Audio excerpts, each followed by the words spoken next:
talking a little bit about your initial training from what I read at the Corona Stage Academy in London. So what did you study there, and what memories stand out to you about your time there? Corona is it's a performing arts school. Mm-hmm. So I had started as a dancer. I'd actually really wanted to be a ballet dancer. Oh yeah, not a ballet, not belly, you know, a ballet dancer. Oh yeah. So I went to performing arts school, and we studied ballet, all different forms of dance, mm-hmm. and acting and singing, of course. Mm-hmm. So we used to do that kind of work in the afternoon. In the morning we did schoolwork, and in the afternoon we used to, do all those different kind of classes, and also go out for auditions. So I used to do, commercials and. Oh, okay. So you would actually go out in the field, like it wasn't like you just stayed on campus all the time. Yeah, no. We used to literally, all the kids would go out for auditions, and we'd professional, do commercials or movies. I did all sorts of jobs, paid jobs from that. So that was my education. So kind of like fame, but probably a little more dose of reality. Yeah, exactly. Not quite as glamorous. So, and speaking of, from what I read, also you had often challenging sort of tipsy-turvy road to success in the music business. I read about different times you had struggles with your family, and then there were some gigs you got that seemed to compromise your integrity as an artist. Like, I think there was an early one in Italy, and someone by the name of Benny Hill that was mentioned. Just like looking back at all the different things you went through, what were some of the biggest challenges for you, and what do you think were the keys to your coming through all of that? I think, I don't know if you know that, I come from a musical family. My father was in a group called the Fantastics, mm-hmm. And the Velours before that actually was American. So growing up, I grew up with him, singing, and he was on top of the pops. He had a hit record in the 70s, and mm-hmm. So I grew up and learning about the business, and the things that I was taught was, kind of not to get too big-headed or believe the hype of the business, but it's kind of like any other business, mm-hmm.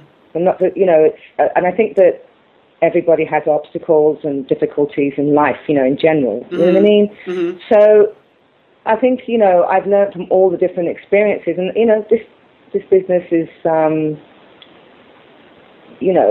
are more superficial aspects because you're out in front of people, mm-hmm. who, But I just try to take, I'm a kind of quite positive person. I just try to take the positive out of every situation and learn from it. Uh-huh. And try and, use it as an opportunity to grow as a person and as an artist, Right. Now, you ended up being involved in quite a diverse array of things before you got your first recording contract, movies, music videos, shows, ranging from The Great Muppet Caper and a little stint in Superman, from what I understand, to doing mm-hmm. Top of the Pops and, I think, I don't know if I'm pronouncing it right, Blancmange, the video for Waves. Blancmange, yeah. Yeah, so was that all done in hopes of leading up to being a singer with a record deal, or how did you come to be in sort of all those different facets of the entertainment industry?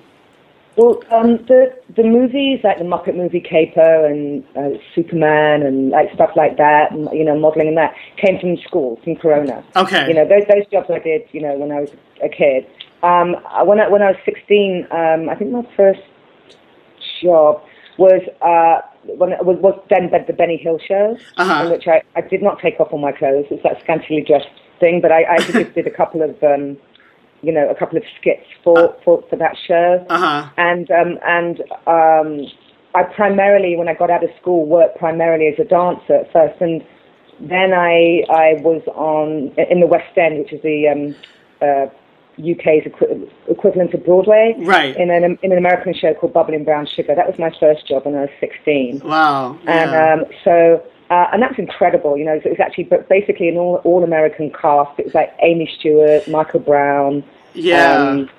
So that was primarily my first job, which was just absolutely incredible. And then I did while doing that, I was a dancer on a group on Top of the Pops, which was called Zoo, right? Which was a bunch of dancers.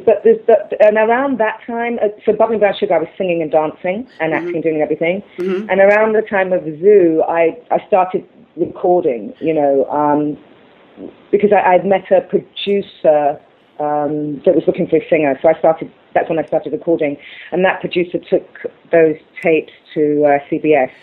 Right. And that's when I got offered the deal then. I was wondering, what were your thoughts on that process, like, once you were actually signed? You know, did you have expectations of how it was going to be being signed to a major like CBS? And if so, was it different or the same than what you thought? Like, what was your reaction to how it kind of panned out? Well, when they offered me the deal, I think I was still still doing Top of the Pops. And so when they offered me the deal, when Mike had gone to see them, he initially actually approached them really for a production deal, and they wanted to sign me direct. Okay. I didn't have management or anything, so okay. I was just like, oh, this is really nice. So I better take my friend with me to the meeting. Oh yeah. One of my friends from Bubbling Brown Sugar was a girl called Anita Mahadurvan, who was in Toto Coelho, actually. Okay. And so we went to that meeting. So I had to kind of scramble to try and find management, you know, because I was offered the deal first. So in terms of the recording industry, I wasn't really expecting. I wasn't really expecting anything, you know. I was just kind of going along for the ride, to be honest, you know. Okay. And you know, when the first single came out and the start, I really loved having the opportunity to be able to perform and to put together performances, because actually that's my favorite thing, you know. So I think that I don't think that they really knew exactly where to pigeonhole me at that time. Because at that time in England, there weren't really that many people. I don't know, they just didn't really know where to put me, because I wasn't totally R&B, and, you know, I was a black artist and kind of, you know, had those pop elements. So, and, you know, so it was just, it took a while to put all the elements together to do an album, you know. Right. That wasn't done in the best way, but you know, it's just... Well, so once you did have your contract and you got going with your singles, even then it wasn't necessarily all easy going, because, you know, I read about how you had bouts with illness and some performance injuries that caused some slight setbacks for you at the time. So did those experiences that you had, did they change your perspective at all on the music business or in life in any ways? No, you know, because as I said before, you know, I've been around it, you know, my whole life. So again, you know, like everybody, no matter what they do, you know, life, you know, you have ups and downs. You know, it just depends on the way you look at it. So, you know, just I struggled. You know, it would have been great to have more money and behind me at that time, and more kind of commitment from the outset. But I'm sure you've heard me talk about Steve Ripley many times. Oh yeah, yeah, he's really cool. I mean, that guy's just so amazing, and I always say it was because of him, that him pushing for me, that you know, that the success I did have was, you know, down to him. So I just loved that, you know. So it was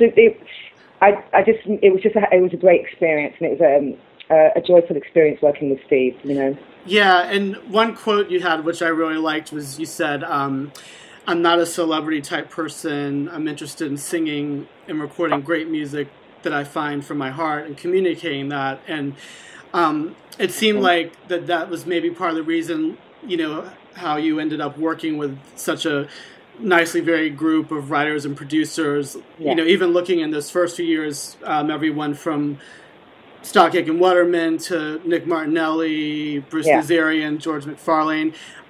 So, you know, one thing that was interesting to me was, even though not all of the recordings you did at that time were mega hits at the time, they've all gone on to find like legions of devoted followers over the years.